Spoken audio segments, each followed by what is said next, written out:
Hi and welcome to Magic Numbers. This is episode number 91, and today we're going to talk about why top players win more and maybe try to find out what you can copy from their behaviors and what you should look for in order to replicate their results.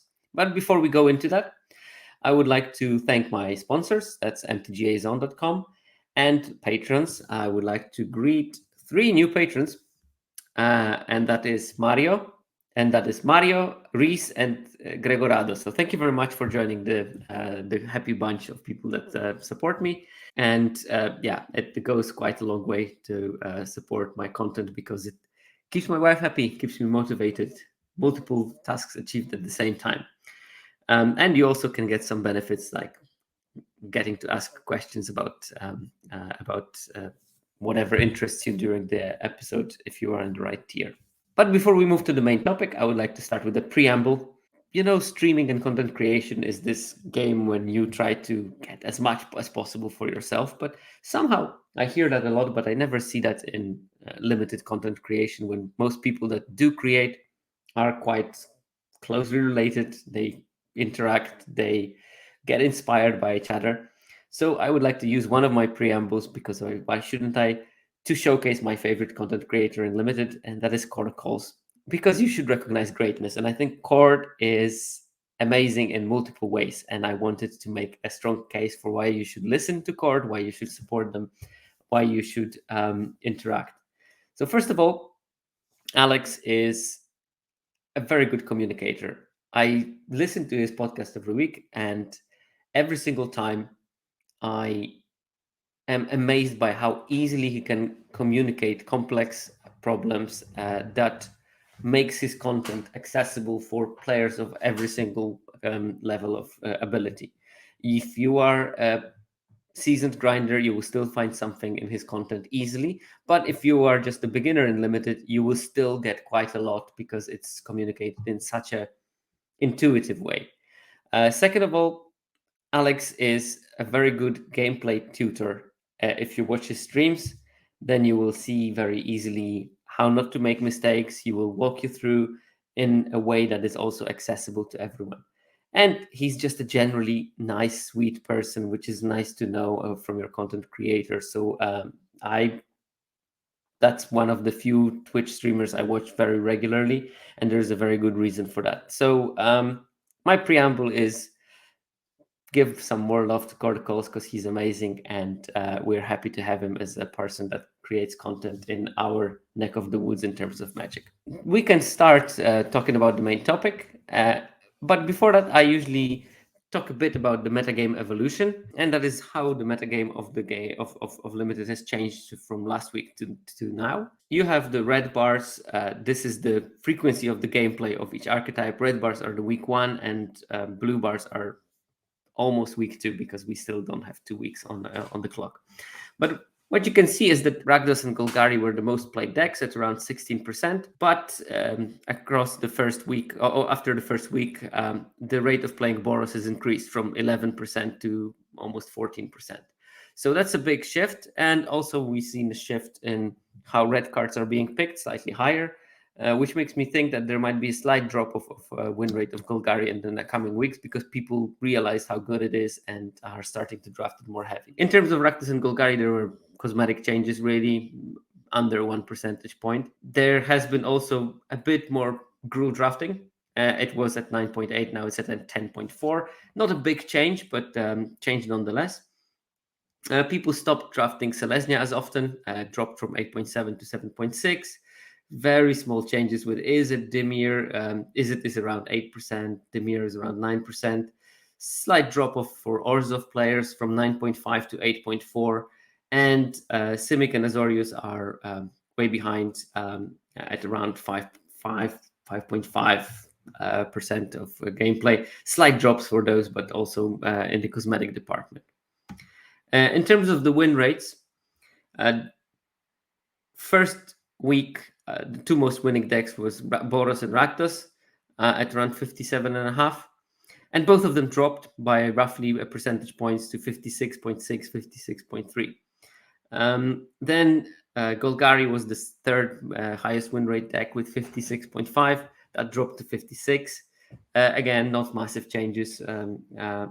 and Gruul stayed at 56.2 that it had last week, actually overtaking Golgari. But that also means that in week 2, difference between number 1 Boros and number 4 Golgari was only 0.6 percentage points in terms of win rate, which makes me think these decks are quite evenly matched in terms of how you can draft them in the current metagame. So you shouldn't be stuck with this idea that sometimes people get that Boros is the thing and it will win everything. I think all 4 of those decks are going to be very good if they're open. So stay attentive and decide based on what is more available, and you should be fine with that rather than trying to force the most powerful deck according to the content creation messages, which would be Boros, because that's what you will be hearing, because that was the deck that was slightly surprising after week 1. Important piece of there is that the difference between 4th most winning archetype right now and 5th is almost 3 percentage points, which is a chasm. So there is a big difference between this top 4 decks and the next one, which will be for the week 2, is it at 53.4. So 56, 53.4, that's a big difference. But then you have a bunch of decks in this second tier, which is significantly weaker, and that will be Selesnya, Izzet, Dimir, and Orzhov, and these are also quite evenly matched. There's 0.4 percentage points between those 4 in terms of win rate. And Selesnya dropped off a bit, but Izzet, Dimir, and Orzhov increased ever so slightly in terms of the win rate. And then we have Simic and Azorius that are at 49-50% win rate by now. And especially Simic dropped from 51.9 to 50, which is 2 percentage points drop. That's quite significant. So it seems like it was benefiting a bit from certain cards, maybe like Hamlet Glutton being a bit more open in the week 1 than in the week 2. We will be talking about the top players. So I have the same graphs that we've seen before for the top players. And you see similar trends, but slightly amplified. So if in the first week there were 16% of people drafting Rakdos and Golgari and 11.5% drafting Rakdos, in top player bracket it was 17% for Rakdos and Golgari and 13% for Boros. And Boros also increased by 2 percentage points to 15%. Rakdos and Golgari stayed the same-ish, at around 17.5 or so percent of the gameplay. And Gruul actually increased slightly in general metagame, but in terms of the top players, it dropped slightly from 13 to 12.5. But it was drafted much heavier in the first week than it was in terms of in case of general public. So it dropped from 13 to 12.5. It's still more played by top players than it is by the general population of 17 lands. And a quite interesting thing is that Izzet increased in popularity by quite a lot, from 8.2 to 9.5. And there was a big drop-off for both Orzhov and Selesnya from 7.3, 7.6 to 6%. Dimir stays roughly the same. Azorius is almost not drafted at 3.6%. And Simic is also declining below 5%. So basically the metagame for top players is very similar to the metagame for all players, but amplified in the successful decks and depleted in the decks that have lower win rate. In terms of win rates, well, one thing that we see is that there was a big drop in Boros win rate over the first week. So first week it was 62.8% win rate for the top players. These people win quite a lot. And it dropped to 61.2, so 1.6 percentage point drop. And there was a big drop in Rakdos from 61.5 to 59.2, so that's over 2 percentage points different between week 1 and week 2. Also, sizable drop for Golgari from 60.9% to 59.2, so just over 1.5 percentage points. And Gruul stayed at the same level, 60.6, now it's 60.4. And also that makes it, across the top players, Gruul is actually the second most winning deck after Boros, which is something interesting that you might want to think about. Then we have decks like Izzet and Orzhov at around 59 for week 1, and they dropped to 58 in case of Izzet and to 56.5 in case of Orzhov, which is quite a substantial drop of 2.5 percentage points. Selesnya also dropped. Actually, every single deck dropped. The most invested players, they are the best prepared for when the set launches, and that's why they win quite a lot. And they are very quickly also to notice what is the best color pair, and they will go on that wagon and they will force it while it's forcible, and they will have extremely high win rates in the first week. The second week, that's going to decrease because other people are catching up with that information. So let's say people from the mid win rate tier in 17 lands are going to catch up, for example. But all of the color combinations dropped by roughly 1.5 percentage points. So I think it's nice to see that Gruul is the one that stayed the same, and maybe draw some conclusions from that. I would draw your attention to Gruul because I'm pretty sure that it's going to be an archetype that's not going to get a lot of talking about while being consistently decent throughout the format. Okay. And here there are some metagame differences. So what I did is I checked, because it's hard to complain all players. Oh, by the way, that may be important to notice. When I talk about all players, I actually excluded top players from that data set. So this is all players except for the top players. But I made this graph, which basically 0 is the average win rate for the group. So I can compare all players to the top players without looking at the differences in general win rate. And I show you the deviation from the average of the win rates of each archetype. So Boros, in case of all players and top players, wins 2.5 percentage points more than the average for those players, which is quite even across all players and top players. But in case of Rakdos, Golgari, and Gruul, all players win by quite a lot more than top players do. So all players will win 2.2 percentage points more with Rakdos than the average, but top players only 1.1. And same Golgari, 1.6 percentage points for all players and 0.7 for top players. It's partially related to the fact that top players play a lot more of the top archetypes, which will basically make their win rates closer to the average because they constitute a higher fraction of all the games. But because of that, it's also quite interesting that in Boros, it's actually top players win even more. So shows you that Boros is a very strong archetype. And then we see that for other archetypes, it's roughly the same levels. Obviously, except for Boros, Rakdos, Golgari, and Gruul, all the other archetypes have a win rate below the average. And in Selesnya, in case of Selesnya, it's like 1.3 percentage points below the average. Izzet also like around 1.3. Dimir is roughly 2 percentage points below the average. Orzhov roughly 1.5, 1.7. And then we go to Simic, which is 3.5 percentage points below the average for both groups. And Azorius, which is 5.2 percentage points below the average for all players, and only 3.4 for top players. So this is something that other content creators have drawn attention to. Top players, actually Alex did, but top players do much better with blue decks than they do than the general population does, and especially that's the case with Azorius in here.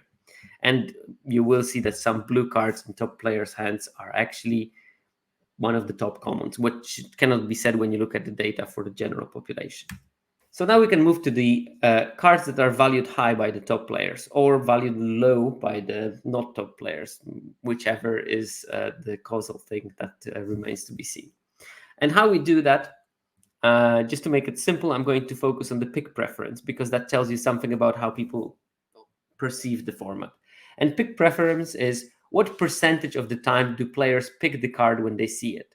So in 17 lands, if you get the table with the card data and you see that players saw a particular common 10,000 times and picked it 1,200 times, that will mean that they pick it 12% of the time when they see it, which is not particularly high. And in case of some other common, it will be 3,000, which means they pick it 30% of the time, which is pretty decent for a common, for example. because you see it in the pack one. You would not frequently pick a common from the pack when you open it, so that those will be passed, and maybe you see it in pick 2, and maybe also that's too high to pick it. Pick 3, you will maybe pick it, maybe not, maybe it's a 50-50. So it's really hard to get to the 30% when already for the first 3 picks you will pick it half of those, and 0% of the time for the other ones. So I'm going to be looking at top, maybe middle, and bottom 17lands.com tiers. And the tiers are based on players that play frequently. So they have to play at least 3 last sets to some extent. And I think that there is a number that they need to fulfill to be qualified as top, bottom, or middle players in terms of how many games they play. And also then it looks at the win rates, and you have to exceed a certain win rate in at least 2 of those 3 last formats in order to be qualified for the tier. So players from the bottom tier have a 49% average win rate, middle tier is 55%, and top tier is 59.5% roughly.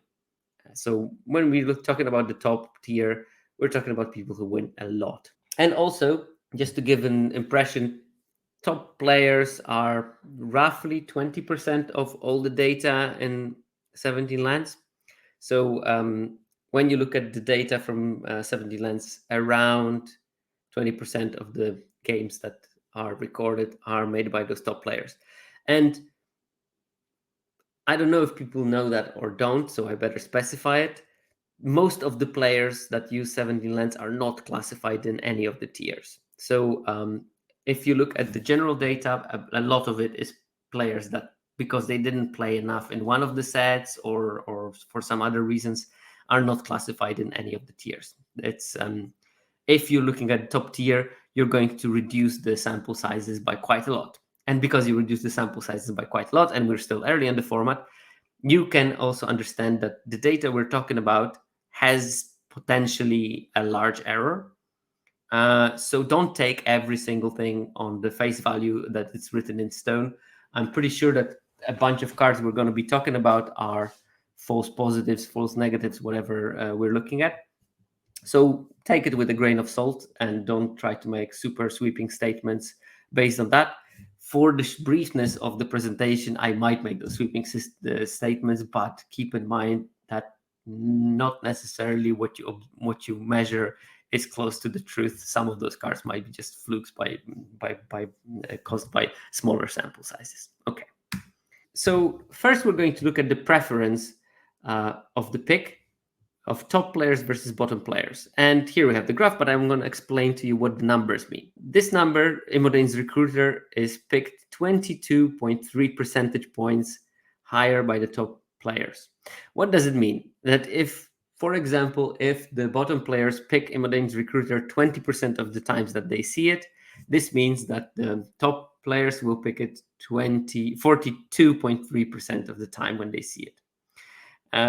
So this number will show the difference in percentages between the top players and the bottom players. And Imodane's Recruiter, that's the 3 mana 2/2 that gives all your creature haste and +1/+0 until end of turn with ETBs, and has an adventure that for 4 and a white makes 2 vigilant knight tokens.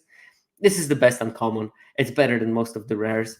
And top players know it, and they pick it very highly because they also know that this card can be played in any color combination of the deck. And bottom players still didn't realize it, and they pick it significantly less. So 22.3 percentage points difference. That is a lot of value that they are leaving on the draft board, because this card should be first picked. This card should be second pick. This card is a reason, if you see it early, to pivot into white or red, because it can be played in either of the colors quite easily, especially when you have a couple of tools to be able to cast the second half. This card is just very, very good. And bottom players realize probably that this is a strong card. They probably just don't realize just how good that card is. And because of that, again, leave the value on the table. I had a couple of drafts in this format when I pivoted for the Imodane's Recruiter, and I never regretted that choice so far. Second card on the list, Gumdrop Poisoner. That's a 2 and a black, 3/2 lifelinker. And it when ETBs, it gives -X to target creature, where X is the amount of life you gain this turn. Also has an adventure that at instant speed, by the way, you can surprise people by that. At instant speed can produce a food token. This card is really strong, and I think that people who are still beginning to play limited occasionally don't see just how powerful this card is. Like, let's start with the first thing. 3 mana 3/2 lifelinker is already a good card. It's really strong because lifelink is a hell of an ability. Now, this can be also played for 5 mana, let's say, because you can squeeze in making the food token anytime you want, really. But on turn 5, if you have 5 lands, you can crack a food, play this as a 3/2 lifelinker that also kills a 3 toughness creature, which is amazing, great. And you can see other scenarios that late in the game you can crack 2 foods and kill Hamlet Glutton with it, because why not?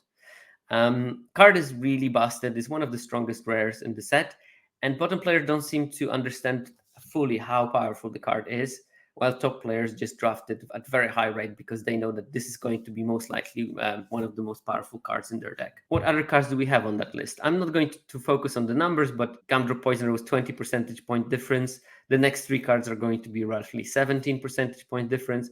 It's Bitter Blossom, and I understand why a beginning player would be confused just how good Bitter Blossom is.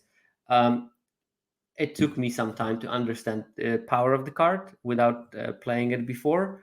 But now I fully understand how powerful it is. And, I will also listen to content, and I will know that people I trust in the game were telling the Bitter Blossom is busted.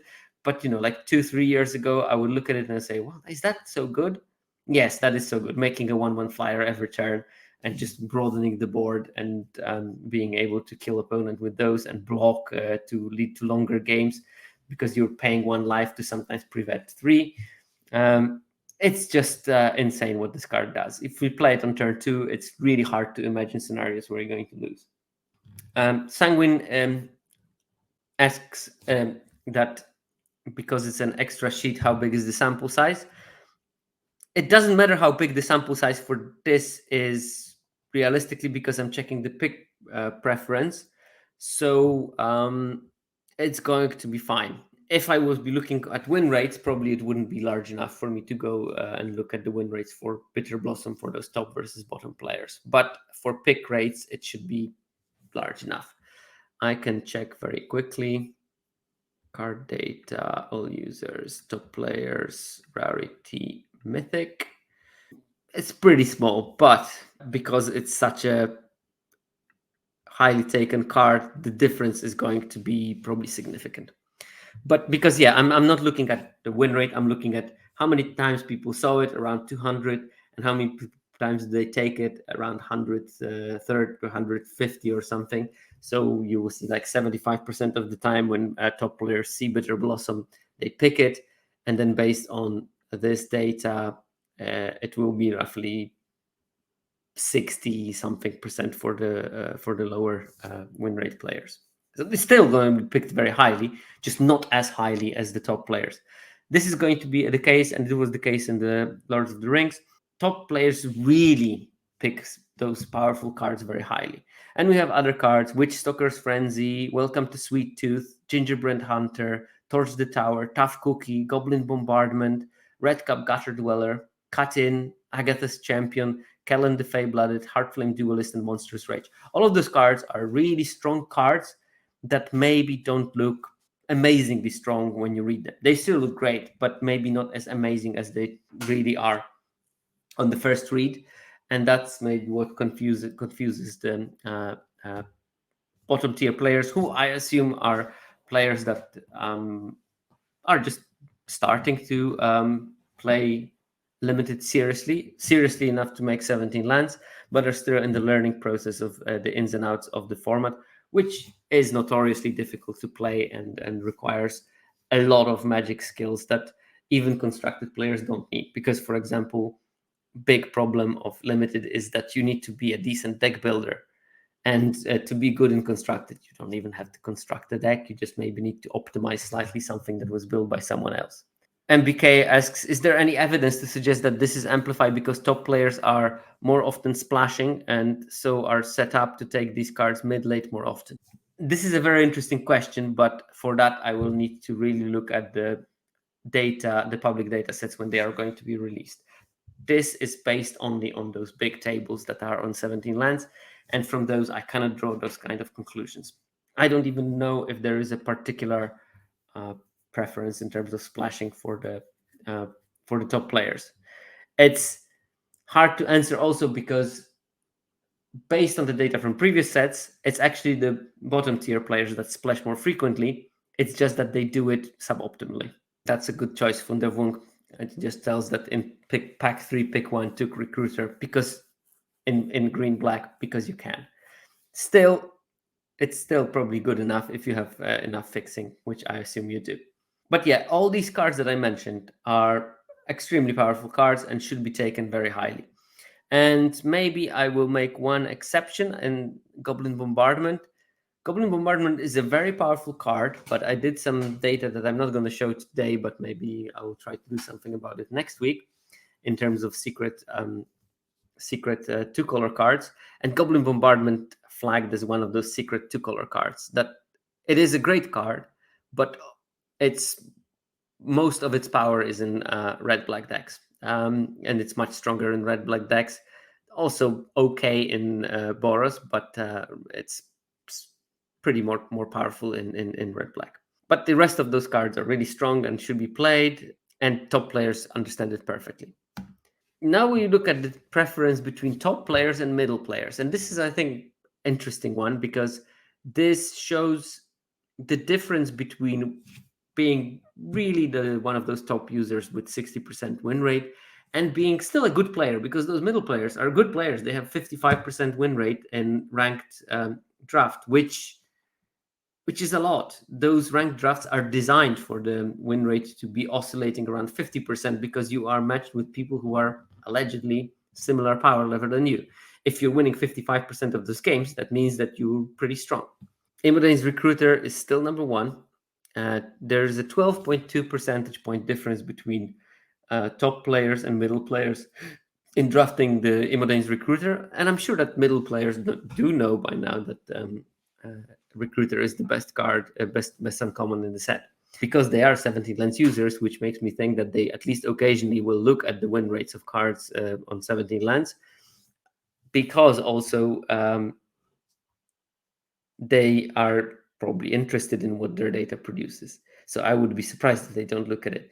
And yet still they underdraft Recruiter by 12 percentage point, which is not little.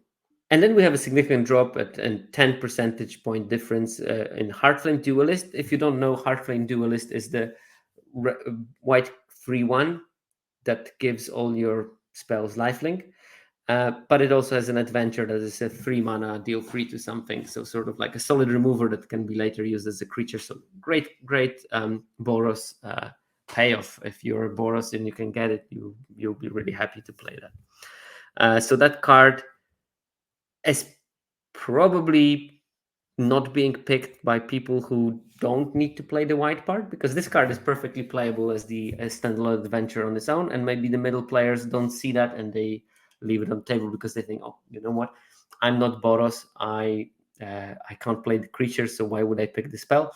Yes, you can probably pick the spell quite easily, even though you of course would prefer to be able to play both sides, but that might account for part of that difference, and evaluation might account for some other part. Then we have Welcome to Sweet Tooth. This card is another card that maybe is its power is not apparent, but when you think about it, it's a saga. The first chapter you make a 1/1 human.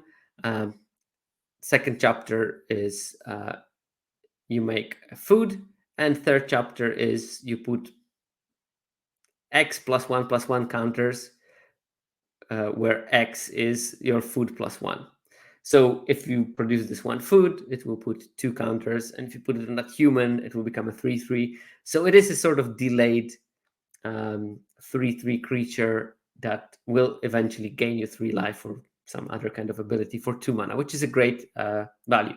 But I don't think that people look at this card from this perspective, and that's why they may be slightly underdrafted, even though it's more powerful than it seems. And then again, Monstrous Rage, another underdrafted card. Oh, that's a good question, Urbivore. The rate on Heartflame Duelist's Adventure seems very bad to me. What am I missing? You're missing the fact that it is also versatile. So not only you get that rate, it's a 3 mana deal 3, which is not terrible. I mean, we look at one of the top commons of the recent sets that we're dealing 3 with some minor upside. This one has an upside that it also can be a creature, and also that it's in the strongest color. That's another thing. And yes, also can go face, which is something that doesn't happen frequently with those kind. And instant speed. It's really strong on its own, and the fact that you will have that ability to play it as a creature, even if you don't play white, you will be able to have that one Crystal Grotto and eventually play it. And if you play already a deck that has a bunch of other red spells that deal damage, you might get also a couple of points of life by playing Torch the Tower when it's in play. It's really strong. And yeah, the flexibility of all those elements push it across the border. The 3 mana instant is playable in some other decks that just want the 3 mana instant. And it's not going to be the best card in your deck, but it's going to be a very playable card in your deck if you're playing like blue-red spells. And if you're playing blue-red spells, you might have some treasures, which will allow you to cast that 3/1 later in the game, which will be fine for you. But okay, let's move on. Monstrous Rage is a card that is, I would say, very underestimated. I did beautiful things with that card in my FNM draft when it enabled my Picnic Ruiners very frequently to be huge double striking, trampling threats. The fact that for 1 mana you get +3/+1 that can win combats, that can push lethal, is amazing. The fact that part of that +3/+1 stays forever is just incredible. And I think that combat tricks are frequently underestimated how good they are. And I think that this is the part of the skill set that will push you from that middle tier to the top tier, if you're thinking about it. Understanding just how good flexibility of the cards and flexibility, especially of that kind of a combat trick that can be used ultra offensively for the instant kill, but also long term strategically, because it protects from some kind of removal and then allows you to attack later. All of those things and the number of modes on every card, this is going to be something that might be tricky initially, and that's my way. Maybe it's not as highly preferred. And again, keep in mind that when I'm saying it's not as highly preferred as the top players, it doesn't mean that middle players don't draft Monstrous Rage and they don't play it. It just means that they are just slightly lower on the card and top players are slightly higher. And for me, the fact that top players are slightly higher on a particular card is a signal that maybe that card is as good, because they do win, so they do have a track record of making good choices in the draft. That being a bit higher on that card is the strategy. So just think about how high you are on Monstrous Rage, and think maybe I should bump it still up, even if I'm already decently high and I want to pick it like pick 5/4. Maybe you should be happy to pick 3/4, because that's how good the card is. And yeah, Torch the Tower. Again, I'm sure that middle players are high on the card, just not as high as the top players. Goblin Bombardment, Kellen the Fey-Blooded, Witchstalker Frenzy, bunch of those cards that were in the first graph with top and bottom players. So it seems that there are similarities between middle players and bottom players. Just middle players are slightly half the way between what the top players do and the bottom players do for those cards. But there's a couple of new things. Picnic Ruiner, that's much higher estimated by top players. Card is great and can do amazing things if you have the right deck for it.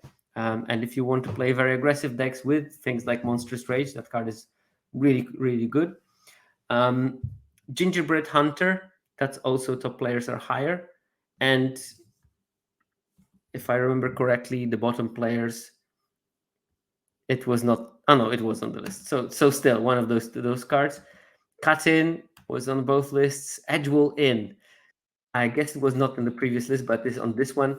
It's a good card. It's a solid card, but top players are higher on it than the middle players by quite a large chunk. It's surprising to me that the bottom players are not, but probably it's just below the monstrous range for this graph, and that's why we don't see it. Utopia Sprawl.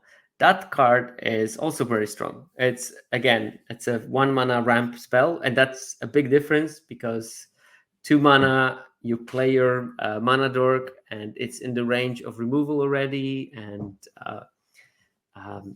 easy to respond to. Utopia Sprawl is very difficult to respond to, very difficult to kill, and it ramps you from 1 to 3, which is, especially in this format, quite important because this format is stacked with 3-drops. So you'll be able to deploy your more dangerous threads very, very quickly. Red Cap Gutter Dweller, I think that here is just like part of the result will be that top players are higher on red, because we've seen it already in the data that they do prefer those high win rate archetypes, and a bunch of them were red. So because they are higher on Gruul, Boros, and Rakdos, they will just pick Red Cap Gutter Dweller more frequently because it will fit their deck also more frequently because they position themselves to be able to draft Red Cap Gutter Dweller. And by the way, this is something that will be true for all the red cards on that list. Part of it is because top players are just drafting with preference towards drafting red. And we end up with Embrith Veteran. Funderwunk calculated, and out of 15 cards in my graph, 11 were red. So yeah, preference towards the color is also something very, very important. Now, when we look at the preference middle versus bottom, and here there are 2 cards that are absolutely outliers in terms of how much more do middle players prefer those cards than the bottom players. And it's Gumdrop Poisoner and Bitter Blossom, 2 cards that we already mentioned. Around 17 percentage points, 16 percentage points difference in preference between middle and bottom players. And then we have a bunch of cards that are between 10 and 6, and that includes everything that we already mentioned. So Recruiter, Witchstalker Frenzy, Agatha's Champion, Gingerbread Hunter. Oh, actually, Godric Cloaked Reveler is something that we didn't mention, but that's another red card. Welcome to Sweet Tooth, Tough Cookie, Agatha's Soul Cauldron. That's probably based on like another small sample size, but we see that mythic artifact. Mosswood Dread Knight, Realm Scorcher Hellkite, Huntsman Redemption, Candy Grapple, and Lord Skitter Sewer King. All of those cards, really strong cards. And middle players, they do seem to know which cards are good, just maybe miss the preference aspect of their drafting in terms of the thing that top players have. Top players position themselves to be able to draft the most powerful color pairs by picking the good first pick that keeps them open to those colors. And maybe the middle tier players, they try to be too adherent to drafting the hard way philosophy and basically try to stay open and pick the best cards without looking at the context of the set. And I think that this costs them some win rate equity. Keep in mind, of course, that the difference might be as simple as top players just play the games better and have a better plan during the games, something that my data will never capture. But because we do see those differences with some cards, I think that that's not completely the case. And now we have the reverse. Which cards do... oh, that should be saying top versus bottom, but by the way. Which cards do bottom players prefer over the top players? And here we have a very good collection of interesting rares that look cute but just don't do their job sufficiently. And the card that the bottom players prefer the most over the top players is the Moonshaker Cavalry. The 8 mana 6/6 flyer gives your creatures +6/+6 and flying until end of turn. But 8 mana, including 3 white, that's quite a lot. And because of that, top players will very rarely play the card, and they will occasionally do. But because of the fact that they won't play it more frequently, they will not pick it a large percentage of the time. Force of Wheel. Sherkovitz, you said top players are good, also good deck builders. I can make good choices and pick good cards, and gameplay is sound, but how can I get better at building the winner deck? The long story is takes experience. I would say best way of becoming a better deck builder is practicing on generated sealed pools and consulting them with someone that you know is a good deck builder, and then looking at differences that you're making, because often it's going to be, and also like build your own decks and ask people what card do you think are missing in those decks, and then think if you pass those cards during the draft. Because I think that frequently what you will do is you're drafting a deck and you're picking a better card in terms of win rate or strength, but actually another pick was a better pick in that particular draft because the card that you passed maybe was weaker but fulfilled a very key role in your deck. So this is like switching between I build the deck of most powerful cards to I build a deck that has strong cards but also has synergy equity that will let me win the games, because by picking a card that has maybe like a 1 percentage point lower win rate but plays better with my other cards, so that will make them win more, and this way you're going to win more games. So it's that mentality of trying to figure out should I pick the strongest card in the pack or should I pick the different card because my deck needs that function that this card provides. And that's very often difficult, especially like prioritizing fixing, for instance, is something that people notoriously postpone. And if you plan it ahead and you think about it, you very often end up in the situation, look, I have my fixing, now I can focus on picking those powerful cards, and you can do that in pack 3. While frequently if you pick the strong cards first and then you don't have fixing, then you have to either prioritize fixing in pack 3 and lose equity of those powerful cards later, or skip fixing, and then you have a deck that is inconsistent. That's like one example of that, what can happen. There was another question. Do these cards get played? Industrial Strength asks, do these cards get played? It seems a decent percentage of this pick preference could be just red drafting. Occurs at a higher rate among lower players. It's possible. It's possible. But, uh, I don't think it's exclusive, because I also see Stroke of Midnight here, which is, we're going to get there. I think that's a classic trap for beginner players in this format. The Rosemary Tea has words of wisdom that should be repeated. Recruiter is a better crater hoof. And that is true. It is a better crater hoof because it can be split in two and then played earlier. I think that I will have to make a Twitter thread about it, how much more difficult it is to get to 8 mana than it is to get to 5 mana, because it's a big, big difference in terms of how many turns on average you're going to make to get to that moment, especially in best of one. So yeah, I'm going to go through the list of these cards because I think all of them are not that interesting to talk about them individually. But we have Moonshaker, Cavalry, Asinine Antics, Rankle's Pranks, Lord Skitter's Blessing, Cruel Somnophage, Rhystic Study, Hilda of the Icy Crown, A Tale for the Ages, Ariette of the Charmed Apple, Doubling Season, Spectre of Mortality, Parallel Lives, Stroke of Midnight, the card that I'm going to focus on, Besiege the Mirror, and Emodane the Pyrohammer. And I think a bunch of those cards rare drafted. I think that maybe Cavalry, for people that play Brawl, they want to have a copy of it, so they pick it. Rhystic Study, because I don't know, Brawl. Doubling Season, that's also like a card that is worth a lot of money. And I think that cards that are worth a lot of money in paper are going to have a higher appeal to be picked because they might be playable for some reason. I don't know, but lots of those cards are actually more expensive because they are played in Commander, and there is no Commander in Arena, so that sort of boggles me. But maybe people hope that Commander is going to be brought to Arena for some reason.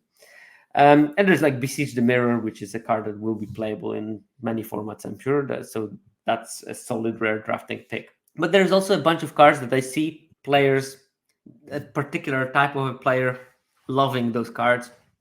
And Asinine Antics is one of them. Lord Skitter's Blessing is the other one. Cards that promise quite a lot because they read interestingly, but in the end, they usually deliver short. Like Lord Skitter's Blessing is a sort of like 1 mana cheaper Phyrexian Arena that brings a +1/+1 aura with it.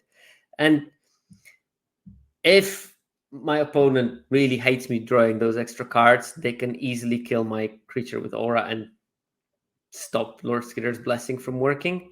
If they don't mind, they will actually not do anything with my with my aura creature, and I will kill myself by damage from the drawing extra cards.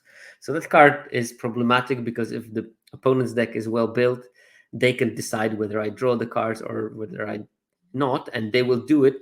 I can guarantee you without my well-being in mind. They will actually do it actively to make me miserable. And Asinine Antics, that looks like a Wrath, but it's not a Wrath. Rankle's Prank looks like a Wrath, but it's not a Wrath. These cards also have like pretty low win rates, and probably for a good reason. And it seems like that those bottom players, again, should be saying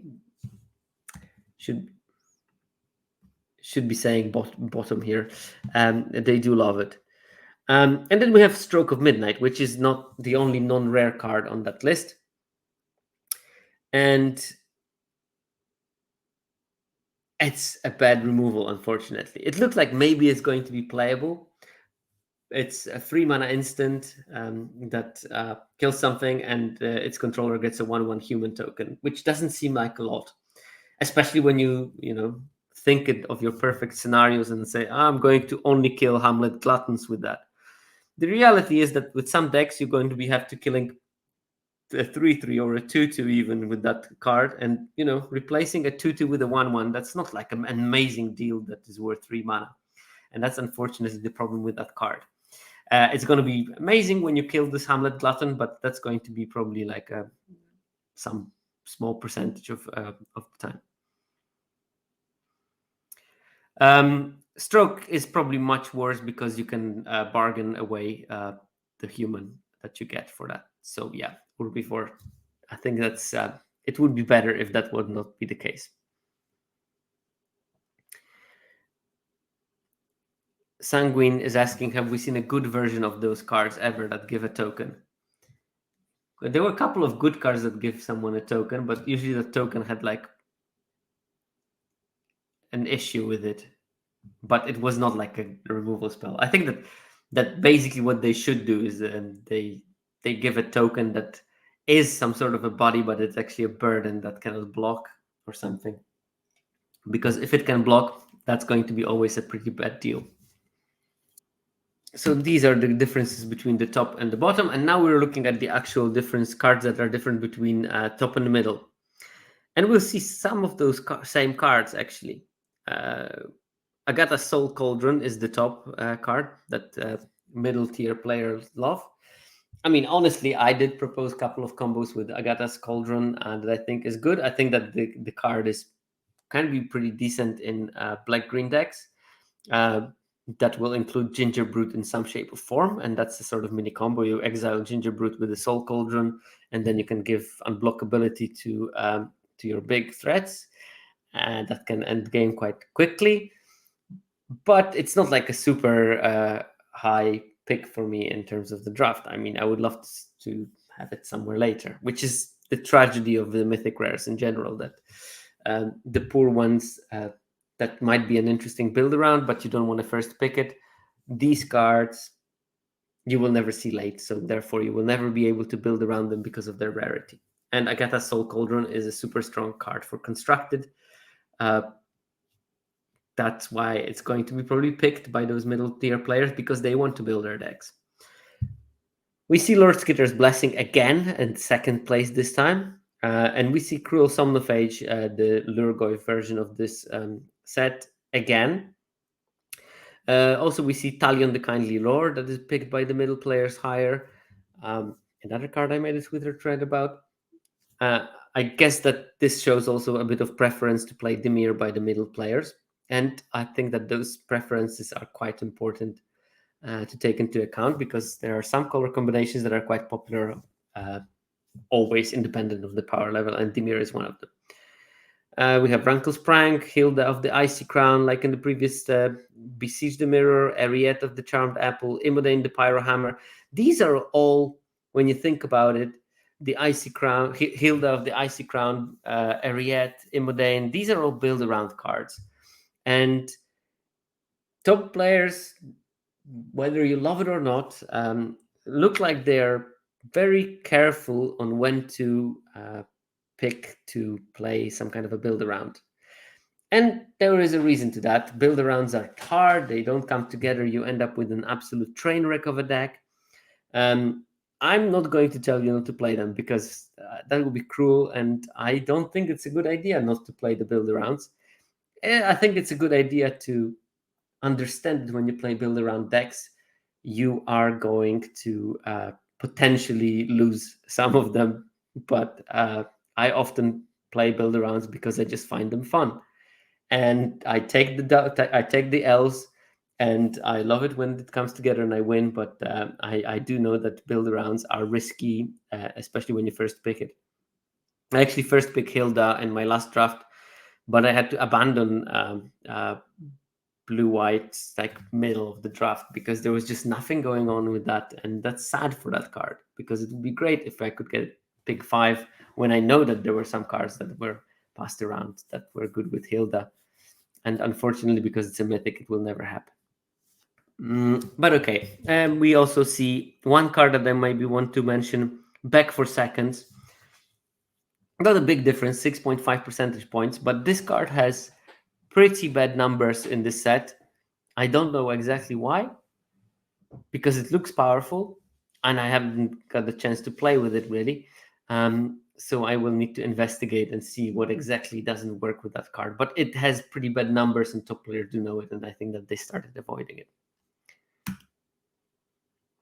And the difference between middle and the bottom: Moonshaker, Cavalry, Rhystic Study, S9 Antics, Rankless Plank, Spectre of Mortality, Necropotence, Doubling Season, all those kind of cards that are build around, but even like not good build arounds. Virtue of Strength, Chancellor of Tales, Cruel Somnophage, Hilda, Lord Skitter's Blessing, all the same things that we've seen before, and then Likeness Looter. It's just that those cards are appealing by some reason. The lower your win rate, the more it's appealing to play them for some reason. Because I don't think that, except for maybe Necropotence, Doubling Season, and Moonshaker Cavalry and Rhystic Study, I think all the other ones are picked as a sort of build arounds. Because why do we see the same cards? Especially, why do we see that consistently Asinine Antics is on top of those lists? I think that the only explanation is that people really think that the card is strong when it isn't. It's a problem of evaluation. Likeness Looter is nice, but Flipagoon, Likeness Looter has a problem of being a 1 toughness creature that doesn't introduce anything to the battlefield, and Flick Coin and Rat Out are real cards, and especially, maybe a player in the bottom tier that plays somewhere in silver gold can get away with that because they will not face so many Flick Coins and Rat Outs. But if you're playing like Diamond to Mythic, you're going to encounter a lot of those cards, and Likeness Looter is a problem in this case. The 1 toughness is a problem. And yeah, Likeness Looter doesn't give you anything in advance. Maybe if you can engineer turns when you can just play it and turn it very quickly, then it's okay.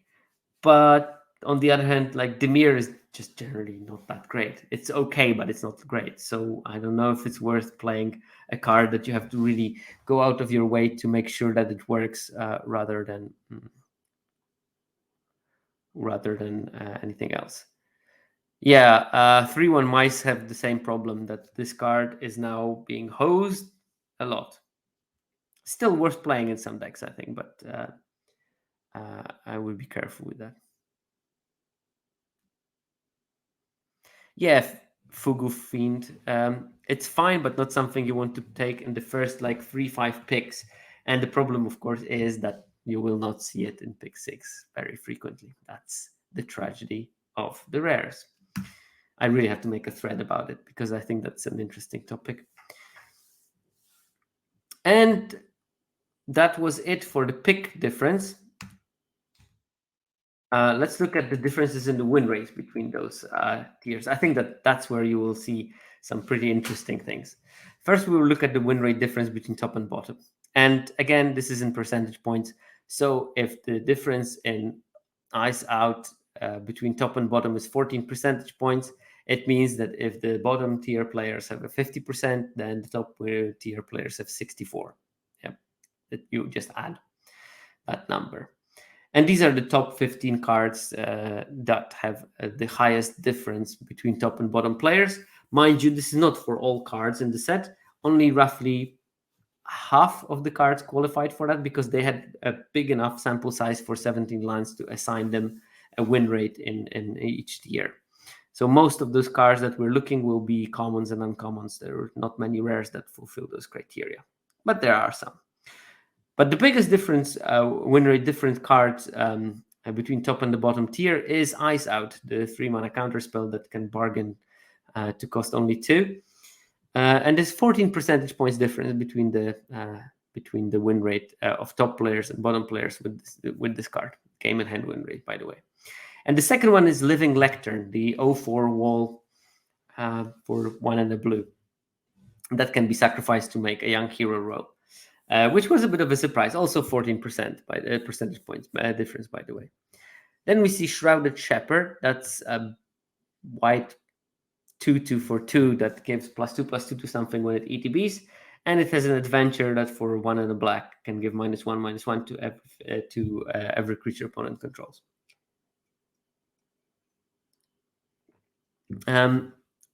So a bit of surprise that actually top players seem to be doing pretty much better with blue, and you will see that later. It seems like top players, and actually you saw it in the previous graph, top players don't lose that much with blue deck as the bottom tier players, which means that there is a recipe of playing decent blue decks. I'm not saying that blue is the best color.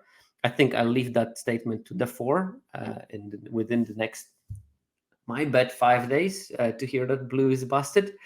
But I think that it's definitely far from being unplayable, and there are good decks. They just might need to be built differently than the intuition tells us. And I think that Ice Out is part of why these decks can be good if you draft them correctly. And you have to be, of course, in the pod where that blue is flowing freely. And then Ice Out is a universal answer to everything, and the potential to bargain something away that you want to bargain away. Like the 2-mana enchantment that you sack and draw 3 cards, Hatching Plants.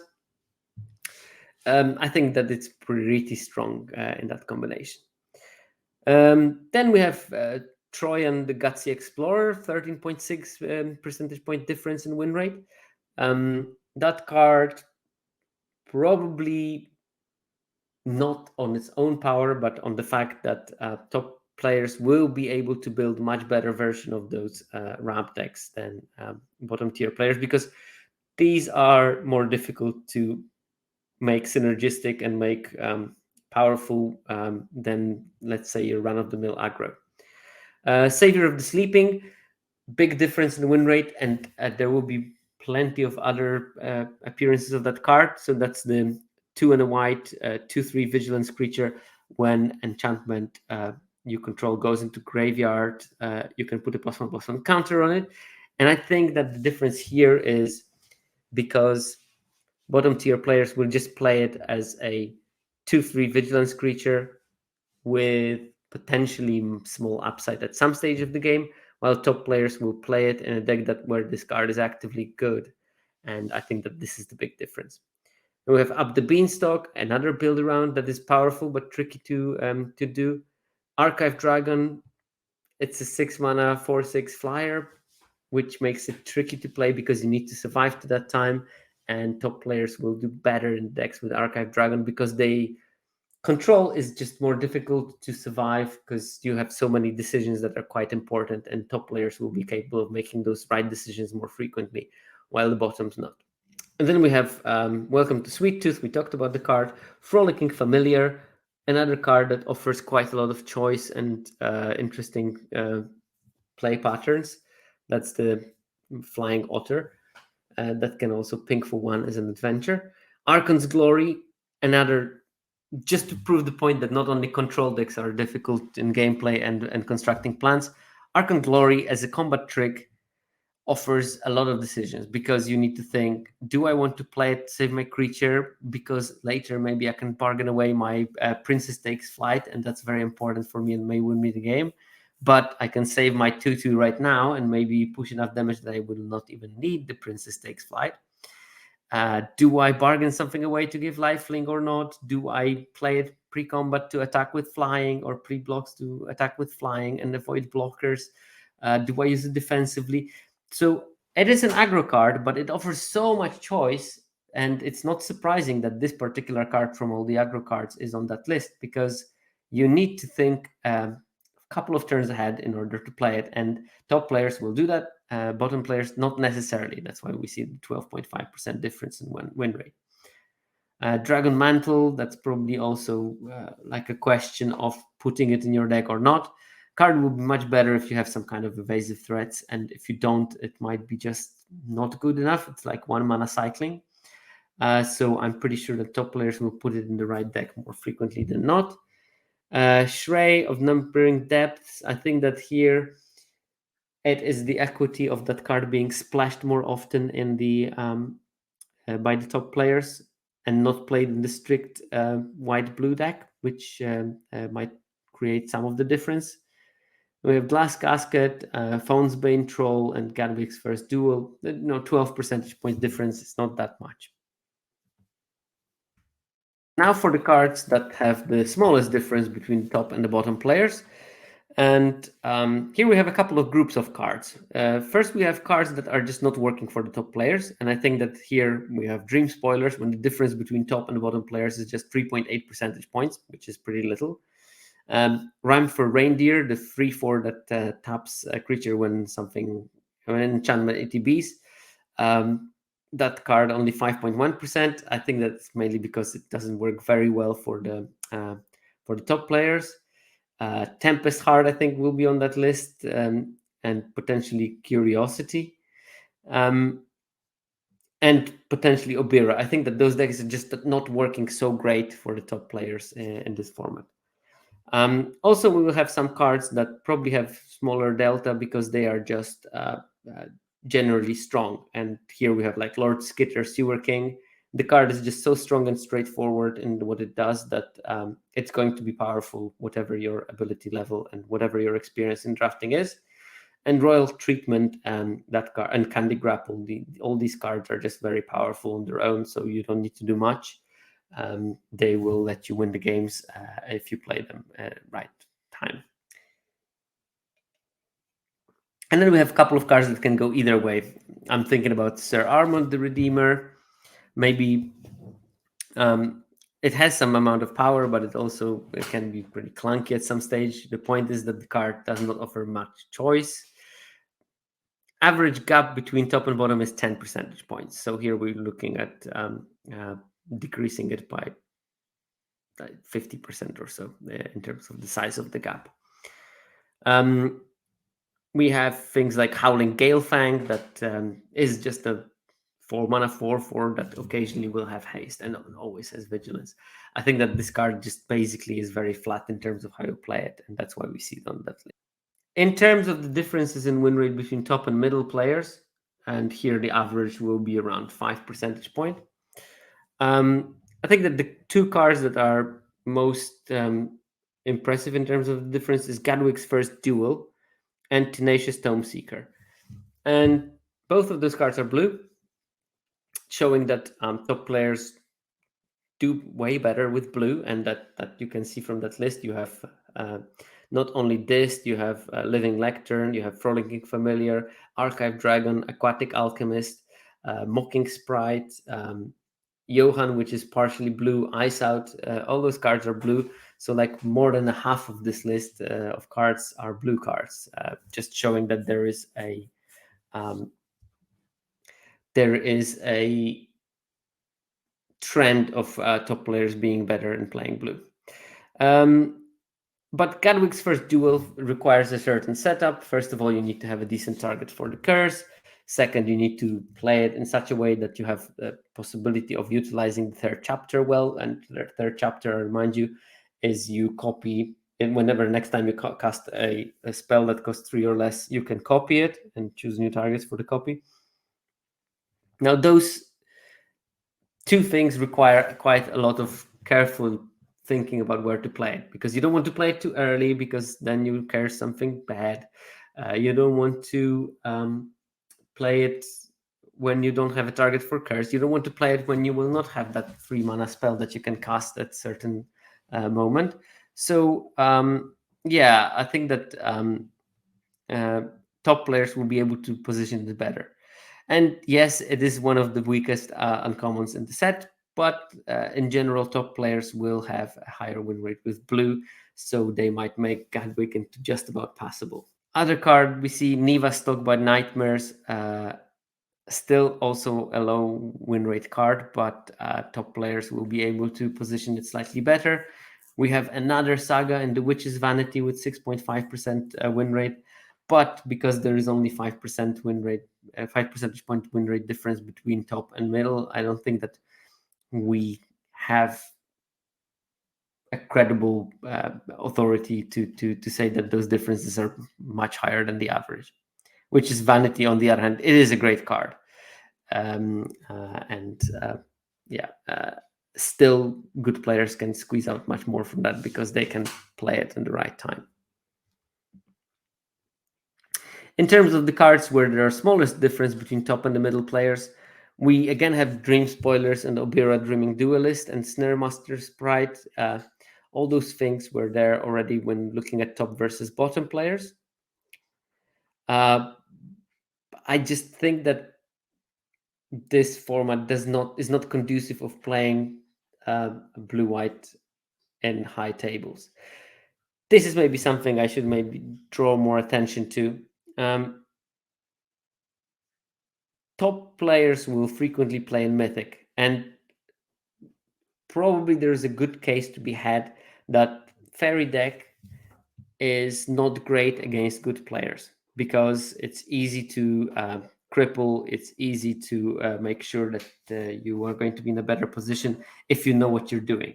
So I'm pretty sure that Fairy deck will have a much higher win rate against a new player than against a veteran, even if they both play the same kind of deck, because the veteran will quickly find a good game plan against the fairies and abuse it. And because of that, maybe the win rate of those Dimir decks in high tables is going to be slightly lower.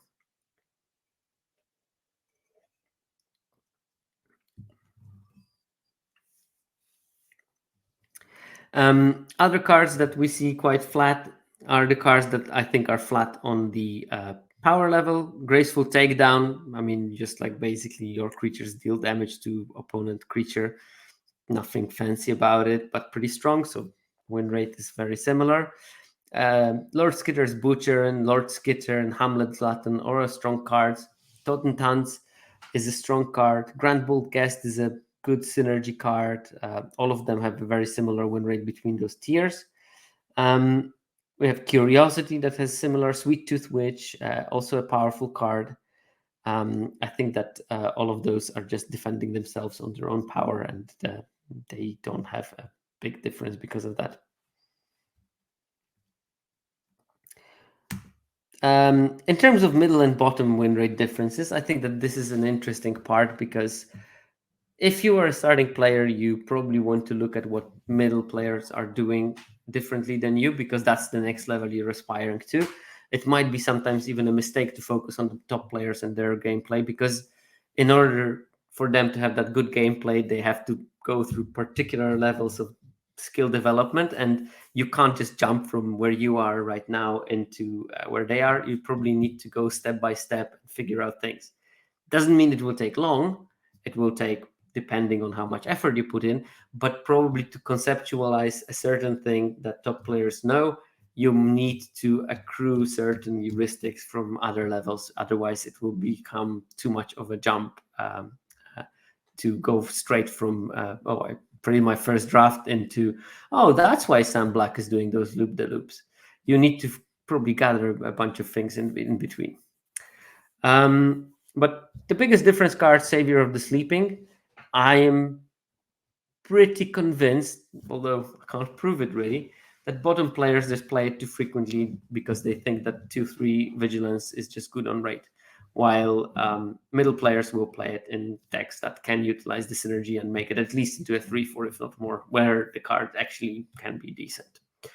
Dragon Mantle, again, card that requires a certain deck. You don't want to play it in any deck. You want evasive threats, maybe trampling threats, maybe flying, maybe whatever, menace, all kinds of those things. If you don't have it, it just becomes not much. It just becomes a 1 red to cycle it, which is not great.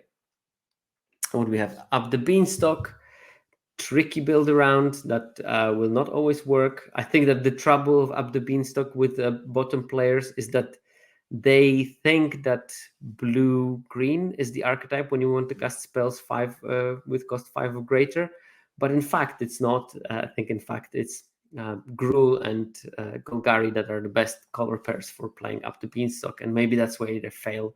They play it too frequently in the Simic. Picklock Prankster, tricky card because the adventure part requires certain deck building, and maybe the bottom tier players do not know how many copies of instant sorceries and fairies you should have for that card to be actively good. What else do we have there? Lord Skitter's Butcher is a bit of a surprise, but it's a 3-option card. Maybe it's hard for those players to pick the right option at the right time. Maybe they draw when they should make a rat, or maybe they give menace when they should have drawn, or something like that. What else do we have here? Troyan, as I said, a tricky card to build around. Also, the looter is always tricky for earlier players because you need to figure out what to loot away and how to do it. And I guess that comes with experience to do exactly the right loots. And they also have Share of Numbing Depths. This card, I think, is much better as a splash in other colors than the white-blue card, but I can see that the bottom tier players will play it more frequently as a strictly blue-white card. Oh, Bob Jackson is crediting me with part of their 1 grand win in the Arena Open. I will not take any credit, but if my advice with using the Ariat Tempting Apple was useful, then I'm super happy about it. They just said, both my draft decks played Ariat's Tempting Apple main. You said you can just play it at any point, and you were right. I'm glad that I was right. And I'm super happy for you for winning 1K. I know how amazing it feels when you win a 4-digit prize in Magic. That doesn't come frequently, so I'm super happy that you did it. Okay. Let's move to the cards where we have the smallest differences between the middle and the bottom players. Weirdly, it's Johan Apprentice Sorcerer, which I would assume is actually a tricky card to play, so I can't explain that very well. I don't know. And honestly, I don't see that much of a trend, except for the fact that Witch's Vanity has a small difference. I think that maybe has something to do with middle players having a low win rate for that card compared to anything, because we saw that on the high difference between middle and top players. So there is a potential situation where there's just variance on how this card has a win rate in the middle tier group. We're talking about small sample sizes, so that might be something. Apart from that, honestly, there is a bunch of cards that are quasi-random that I don't understand why they are there.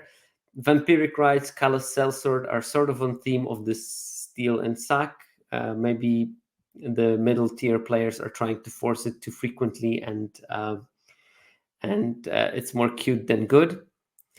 And because of that, they have low win rates with those cards, I would be guessing.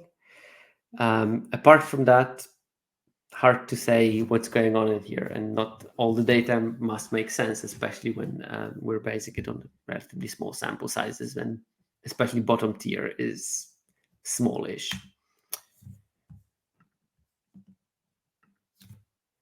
All right, so that brings us to the end of looking at the win rate differences.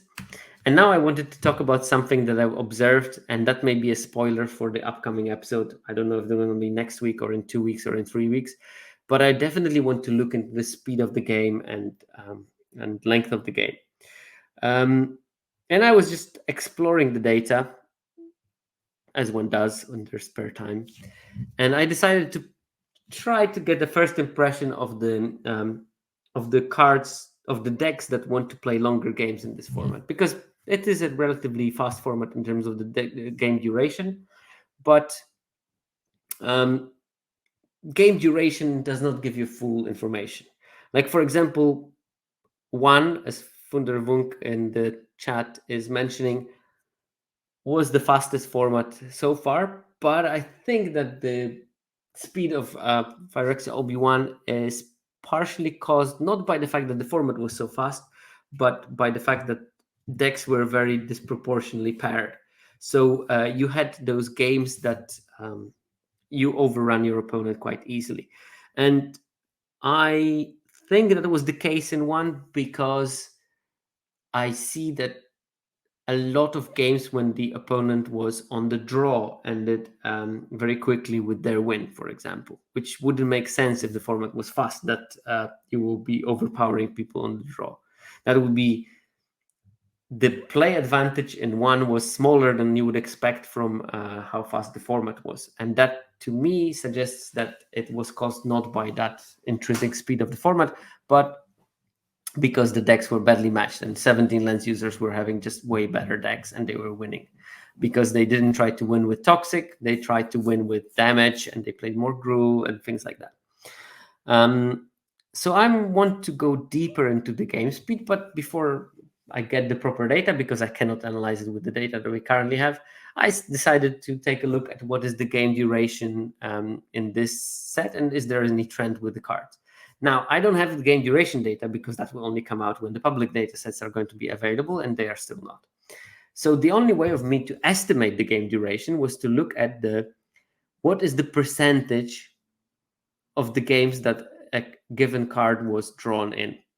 And the rationale behind it is that if the game is longer, I will have a higher percentage chance of drawing a particular card because I will see more cards, and because I will see more cards, I will draw more cards. And then I try to maybe see if there is any trend with the win rate. So on this axis, we have the win rate. So this is graph triplets, for example, win rate of over 70%. And you drew it in 25% of the games you played. By drew it, I mean not having in the opening hand, but drawing it later in the game. And here we have some card that has a win rate of 54 and still this is, by the way, this is the data for the top players only. Has a win rate of 54 and still you draw it around 24% of the time. But some cards you drew like 19% of the time, and some cards you drew almost 31% of the time. So this means that these cards that were only seen like 20% of the time were in the very fast games when people just didn't have time to draw many cards. So obviously you have a lower probability of drawing that. And these cards were drawn much more frequently. So potentially the games that those cards were played in were lasting longer because people drew more cards. And if you draw more cards, the game has to last longer. Ta-da. And especially I was interested in the fact that there seems to be a big gap between this cluster and the whole bunch. And there seems to be a smaller, but still some gap between this cluster and the rest of the cards. So I wanted to see what are those cards. So first of all, the cards in this top cluster, the ones that are in longer games, if you look at the list, Ice Out, Tenacious Tome Seeker, Johann Stopkout, Threadbind Clique, Johann Apprentice Sorcerer, Belluna's Gatekeeper, Into the Fey Court, Quick Study, Sleight of Hand Bidder, Chill, Aquatic Alchemist, Archive Dragon, Diminisher Witch, Hatching Plants, Frolicking Familiar, Mocking Sprite. Now, these are all blue. And Then, of course, it struck me that blue also has card draw, which will, of course, mean that you draw more cards, not because the game is longer, but because you have a card draw. So at least part of that effect is because it's in the color that has card draw, which is sort of a boring find. But then I started thinking, and then I said, yeah, but it does not explain everything. If it was all because of card draw, I would expect all those blue cards being maybe on the same level. So when we see Ice Out was drawn 31% of the time, Johan was drawn 30% of the time, Bitter Chill 29, and then there is like a big cluster of cards that are like 28.7, 28.6, and it continues actually with that trend at around the same level for some other blue cards. So what it made me think is that this 28.7 is the baseline. It will be still higher than other things, and it's based on the fact that you just draw many cards from the quick study and from the into the fake court. But that means that these cards are potentially prolonging the game. And when I looked at them, I mean, they look like one of them is even called stopgap. I mean, you would expect that the card with the stopgap in the name will make the games last longer. Ice Out, I mean, that also sounds like a card that will make the game last longer. And when you look at it, Threadbind Clique, that can kill something and then create a good blocker, that will prolong the games. Tenacious Tome Seeker will find you another spell that might do something, maybe even Johann's Stopgap, so you can cast it again and make the game last longer. So I think at least the first 10 of those cards on the list, Ice Out, the Tome Seeker, Stopgap, Johann himself, Threadbind Clique, Beluna's Gatekeeper, Into the Fake Court, Quick Study, all those cards are sort of the cards that will make the games last longer.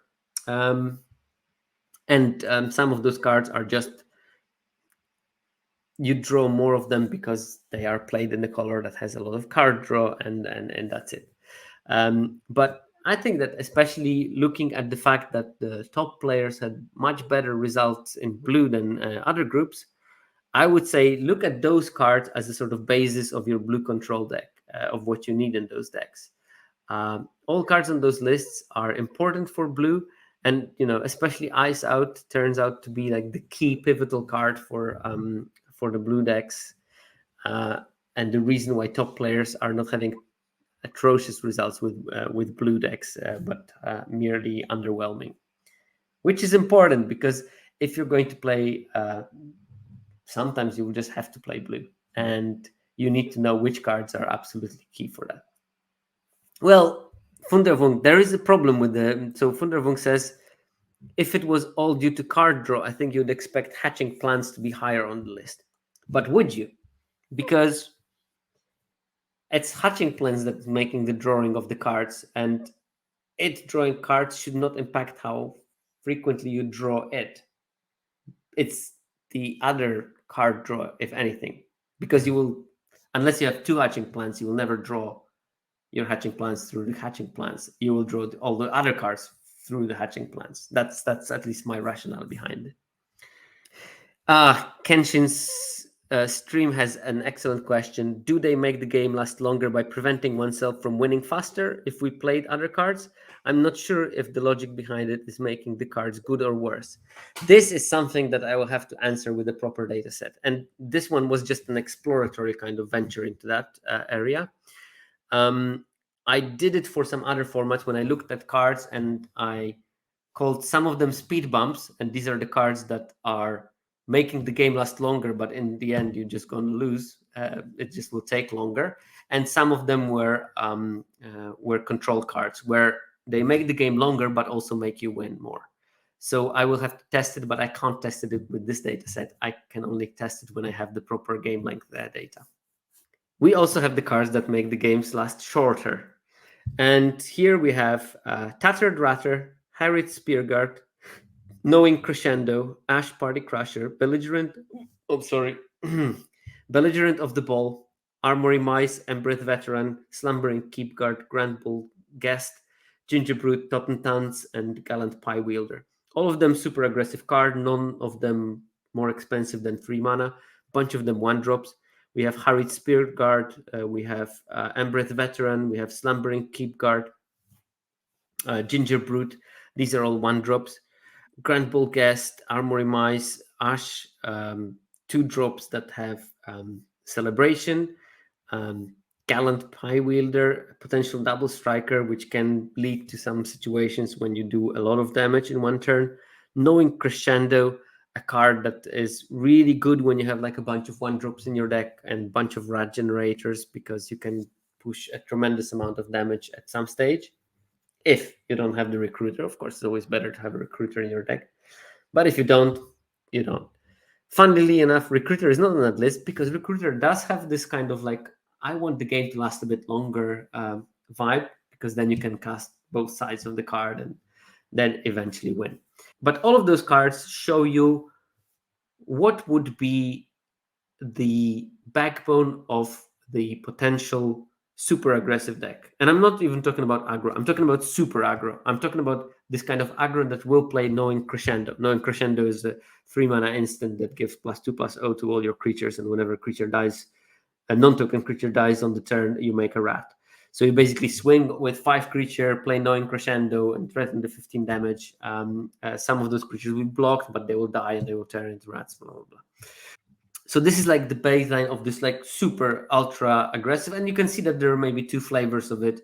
One that is more centered on Ash and Celebration and Armory Mice, and one that is more centered on Totentans and a bunch of rat synergies. And red is the sort of like center of those both archetypes. And those decks do exist. That they are not like super winning, but sometimes you will just be in the seat where this is the best strategy to do. When you want to trim to 16 lands, maybe even 15, and put tons of 1 and 2 drops, and then Knowing Crescendo as your top end. This might happen. And I think that, those decks are not abysmal because those cards have decent win rates in general. So think about those cards if you will ever want to build this kind of ultra aggressive aggro. Oh, and that's all we have for today. So we went through cards that are picked by the top players higher than by other groups of players. We looked at the cards that top players can utilize better and have a higher win rate with. And we looked at maybe some how to use data to figure out speed of certain cards, and how can we think about deck building choices based on those. Hopefully that was useful for you, as useful as the Ariad's tempting apple advice was for Bob Jackson, and they can now swim in the $1,000 bills if they choose to do so.